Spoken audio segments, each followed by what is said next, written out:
విజయవాడ పశ్చిమ నియోజకవర్గం బీజేపీ అభ్యర్థి సుజనా చౌదరి రికార్డు మెజారిటీతో గెలవడం ఖాయమని కేంద్ర మంత్రి పీయూష్ గోయల్ జోస్యం చెప్పారు. సుజనా చౌదరి తనకు మంచి మిత్రులని, తామిద్దరం 2010లో ఒకేసారి పార్లమెంట్లో అడుగుపెట్టామని గుర్తు చేసుకున్నారు. మోదీ ప్రభుత్వంలో కేంద్ర మంత్రిగా ఏపీ ప్రజల కోసం సుజనా చౌదరి సైనికుడిలా పనిచేశారని, ఏపీ భవిష్యత్తు కోసం నిరంతరం శ్రమించారని ప్రశంసించారు. సుజనా తెలివైన సున్నితమైన నేత అని, జాతీయ ప్రయోజనాలే కాకుండా ఏపీ కోసం నిరంతరం శ్రమించిన నేత అని కొనియాడారు. విజయవాడ పశ్చిమ నియోజకవర్గంలో సుజనాకు రికార్డు స్థాయి మెజారిటీ ఖాయమని జోస్యం చెప్పారు. ఏపీలో ఎన్డీఏ కూటమి అధికారం చేపట్టబోతుందని, సుజనా ప్రజలకు మరింత సేవ చేస్తారని అన్నారు. కల తప్పిన ఏపీకి చంద్రబాబు, పవన్, బీజేపీ నేతలు తిరిగి వెలుగులు తెస్తారని ధీమాగా చెప్పారు.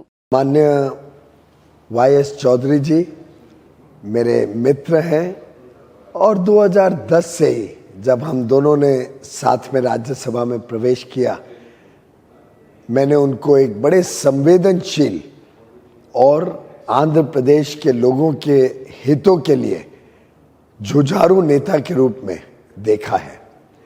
लगातार आंध्र प्रदेश को कैसे केंद्र से और पार्लियामेंट के माध्यम से लाभ मिल सके, एक मंत्री के नाते जब उन्होंने प्रधानमंत्री नरेंद्र मोदी जी की सरकार में मंत्री के रूप में काम किया या सांसद के रूप में, वो लगातार आंध्र प्रदेश के जनता के हितों के लिए लड़ते रहे, काम करते रहे।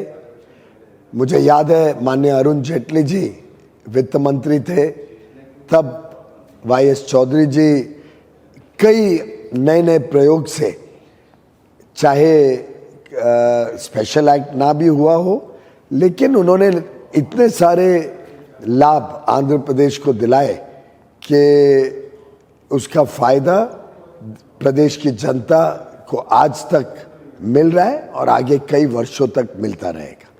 मेरा पूरा विश्वास है कि आगे आने वाले दिनों में नई सरकार जो माननीय चंद्रबाबु नायडू गारू, पवन कल्याण गारू और बीजेपी की जून 2024 में आएगी और आंध्र प्रदेश के हितों की और आंध्र प्रदेश के लोगों के उज्जवल भविष्य के लिए काम करेगी।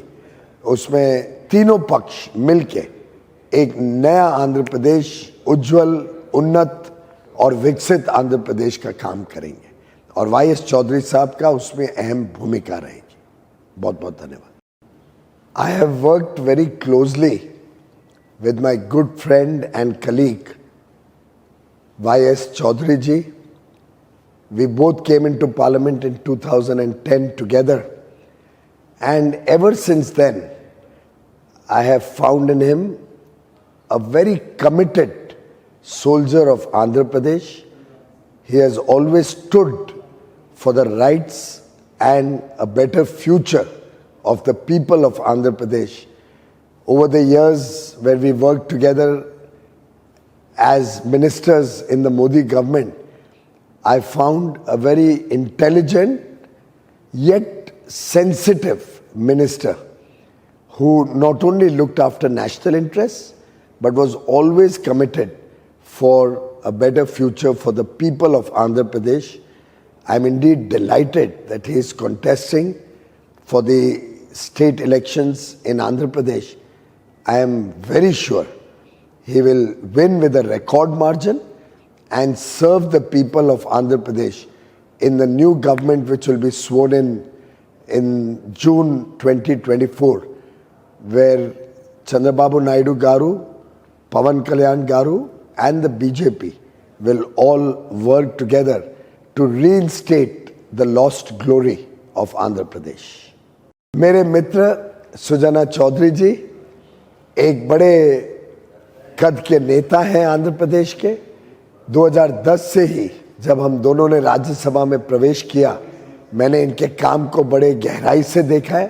लगातार आंध्र प्रदेश और आंध्र प्रदेश के तेलुगु जनता के लिए ये संघर्ष करते रहे, एक मंत्री के नाते नरेंद्र मोदी जी की सरकार में या सांसद के नाते इन्होंने हर वक्त कैसे आंध्र प्रदेश को अलग अलग केंद्र की योजनाओं से, अलग अलग केंद्र के सहयोग से लाभ मिल सके, आंध्र प्रदेश के हितों की संरक्षा हो सके, आंध्र प्रदेश में उद्योग, व्यापार और कारोबार अच्छी तरीके से चल सके और जनता को एक उज्जवल भविष्य मिले, इसके लिए संवेदनशीलता के साथ काम किया है। मेरा पूरा विश्वास है जून 2024 में आने वाली राज्य सरकार में इनकी अहम भूमिका होगी और ये देश के हितों के लिए, जनहित के लिए और अच्छा काम करते रहेंगे। धन्यवाद।